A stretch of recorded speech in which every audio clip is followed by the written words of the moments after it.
নমস্কাৰ ডিএ মাই study YouTube চেনেলৰ পৰা আপোনালোকক সকলক স্বাগতম জনাইছো।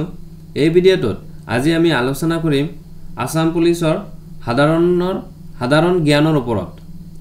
যিসকলে Assam police AB UB SI আৰু এসএসসিৰ কাৰণে প্ৰস্তুতি চলাই আছে সেই সকলৰ কাৰণে আজিৰ এই ভিডিঅ'টো অতি গুৰুত্বপূৰ্ণ হ'ব।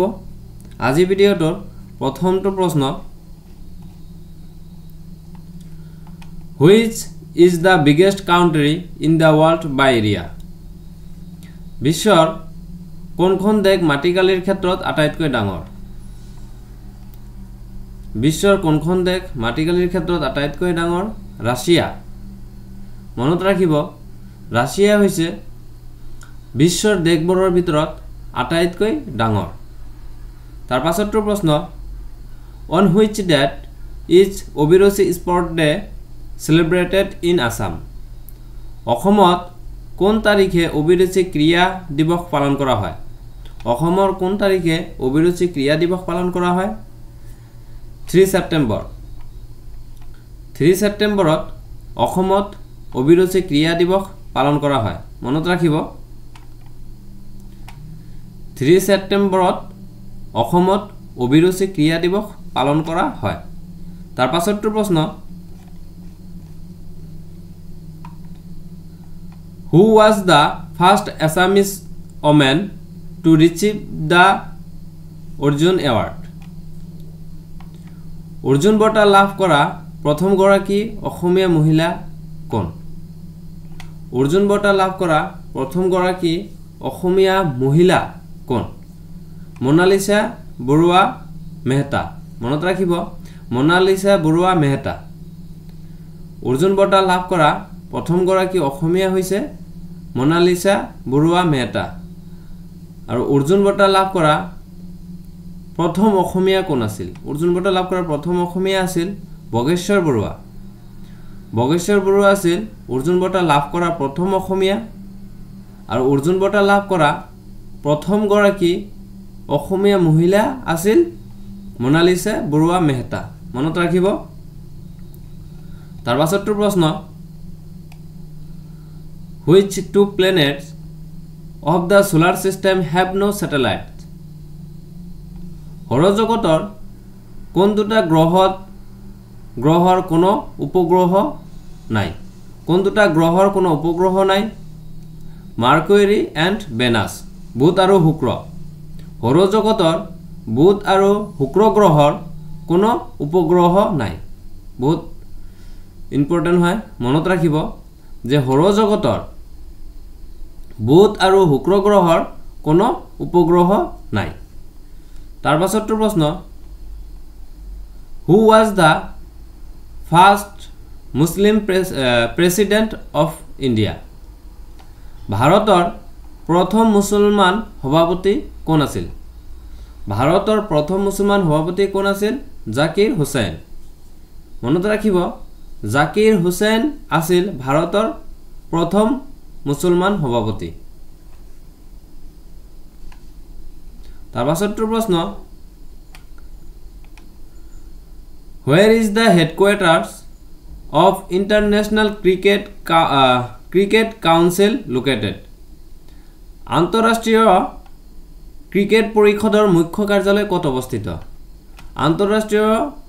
ৰাষ্ট্ৰীয় ক্ৰিকেট পৰিষদৰ মুখ্য কাৰ্যালয় ক'ত অৱস্থিত? ডুবাই। মনত ৰাখিব যে ডুবাইত আন্তঃৰাষ্ট্ৰীয় ক্ৰিকেট পৰিষদৰ মুখ্য কাৰ্যালয় অৱস্থিত। সেইটো ইম্পৰ্টেণ্ট কুৱেশ্যন হয়। তাৰ পাছৰটো প্ৰশ্ন, Which country will host the FIFA World Cup? স্পেলিংটো ভুল হৈছে। FIFA World Cup 2022। ফিফা বিশ্বকাপ 2022ত কোনখন দেশত আয়োজন কৰা হৈছিল? ফিফা ৱৰ্ল্ড কাপ 2022 চনৰ ফিফা ৱৰ্ল্ড কাপ কোনখন দেশত আয়োজন কৰা হৈছিল? কাটাৰত আয়োজন কৰা হৈছিল। মনত ৰাখিব, কাটাৰত 2022 চনৰ ফিফা বিশ্বকাপ অনুষ্ঠিত কৰা হৈছিল তাৰ পাছৰটো প্ৰশ্ন Manila is the capital city of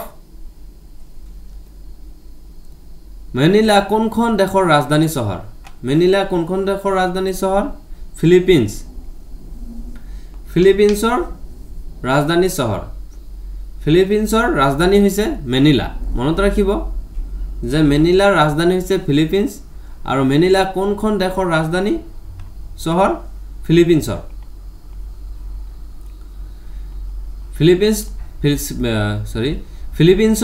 ৰাজধানী হৈছে মেনিলা তাৰ পাছৰটো প্ৰশ্ন who is the CEO of Apple এপেলৰ CEO কোন এপেলৰ CEO কোন টিম কুক মনত ৰাখিব টিম কুক হৈছে এপেলৰ CEO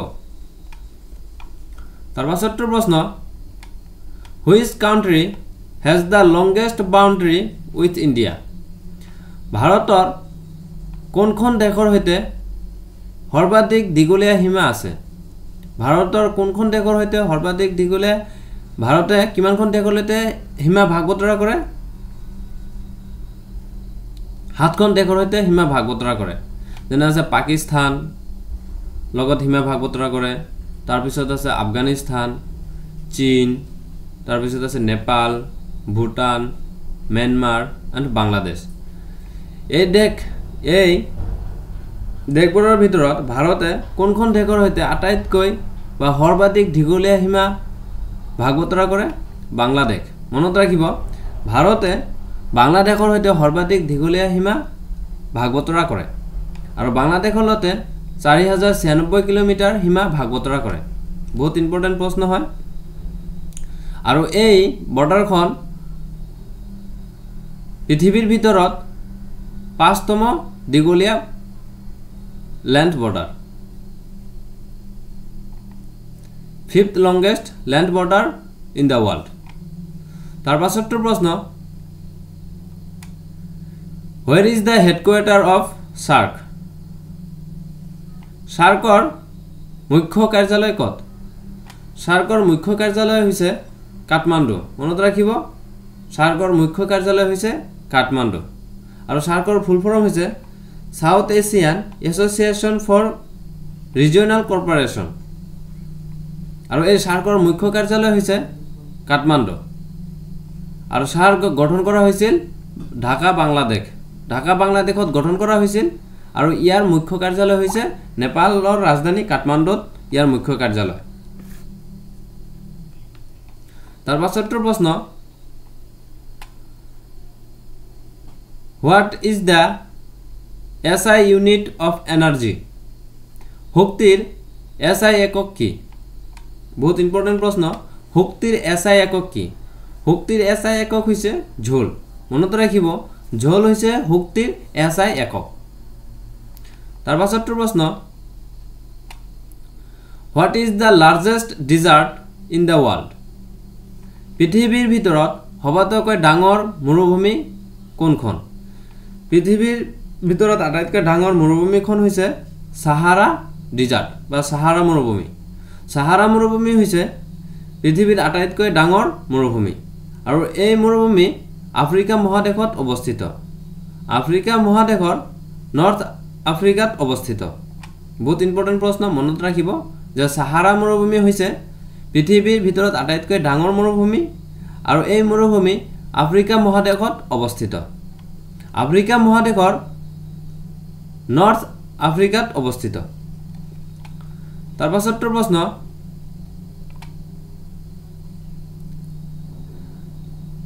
মালে is the capital of which country মালে কোনখন দেশৰ ৰাজধানী মালে কোনখন দেশৰ ৰাজধানী মালদ্বীপছ মনত ৰাখিব মালদ্বীপছৰ ৰাজধানী হৈছে মালে আৰু মালে হৈছে মালদ্বীপছৰ ৰাজধানী বহুত ইম্পৰ্টেন্ট মনত ৰাখিব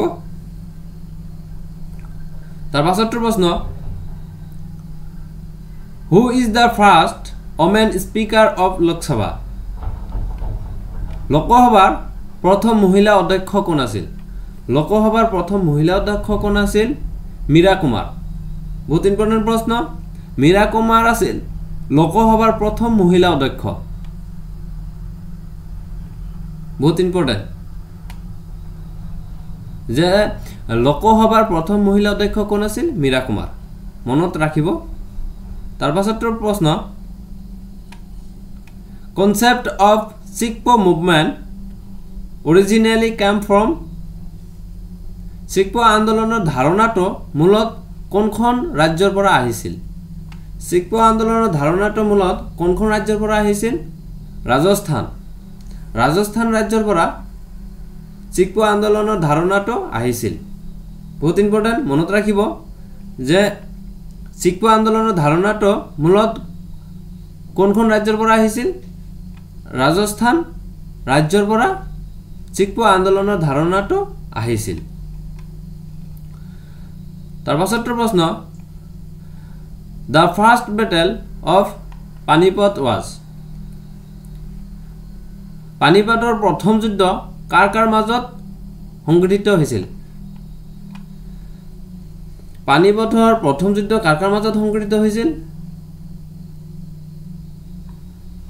বাবৰ আৰু ইব্ৰাহিম লোদী বংশৰ শেষৰজন ৰজা ইব্ৰাহিম লোদী আৰু বাবৰৰ মাজত বাবৰ আহিছিল আফগানিস্তানৰ পৰা আৰু আহি প্ৰথম যুদ্ধ বা কি কয় আপোনাৰ পানিপথৰ প্ৰথম যুদ্ধ ইব্ৰাহিম লোদীৰ সৈতে কৰিছিল আৰু বাবৰৰ আক্ৰমণৰ ফলত লোদী বংশৰ অন্ত পৰিছিল পানিপথৰ প্ৰথম যুদ্ধ কাৰ মাজত হৈছিল বাবৰ আৰু ইব্ৰাহিম লোদী আৰু কিমান চনত হৈছিল 1526 চনত পানিপথৰ প্ৰথম যুদ্ধ হৈছিল মনত ৰাখিব বহুত ইম্পৰ্টেণ্ট প্ৰশ্ন এইটো প্ৰশ্ন কেইবাৰ সুধিছে আসাম পুলিচত তাৰ পাছৰ প্ৰশ্ন The national anthems Jana Gana Mana was written by ৰাষ্ট্ৰীয় সংগীত জন গণ মন কোনে ৰচনা কৰিছিল এটো সকলোৱে জানে যে ভাৰতৰ ৰাষ্ট্ৰীয় সংগীত জন গণ মন কোনে ৰচনা কৰিছিল বা কোনে লিখিছিল ৰবীন্দ্ৰনাথ ঠাকুৰে ভাৰতৰ ৰাষ্ট্ৰীয় সংগীত জন গণ মন লিখিছিল তাৰ পাছৰ প্ৰশ্ন In the film Mary Kom সিনেমাখনত Mary Kom কোন বা কোন আছিল Mary Kom সিনেমাখনত Mary Kom কোন আছিল Priyanka Chopra Mary Kom সিনেমাখনত Mary Kom আছিল প্ৰিয়ংকা চোপ্ৰা মনত ৰাখিব পৰীক্ষাত ইবোৰো সুধি থাকে ফিল্মৰ বিষয়ে সুধি থাকে যে Mary Kom সিনেমাখনত Mary Kom কোন আছিল প্ৰিয়ংকা চোপ্ৰা আছিল আজি ভিডিওটোৰ হেকটৰ প্ৰশ্ন Which state has the longest coastline in India ভাৰতৰ ভিতৰত কোনখন ৰাজ্যৰ উপকূল ৰেখাডাল আটাইতকৈ ডাঙৰ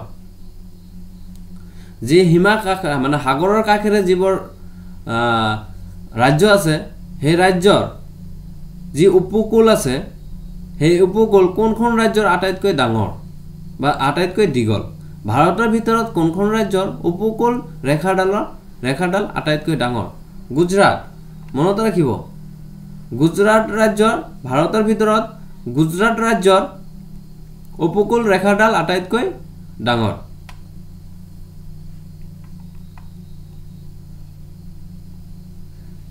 ভিডিওটো ভাল লাগিলে চেনেলটো সাবস্ক্ৰাইব কৰি দিব আৰু এই ভিডিওত কিবা ভুল দেখা পালে আঙুলিয়াই দিব ভিডিওটো চোৱাৰ বাবে আপোনালোকক অশেষ ধন্যবাদ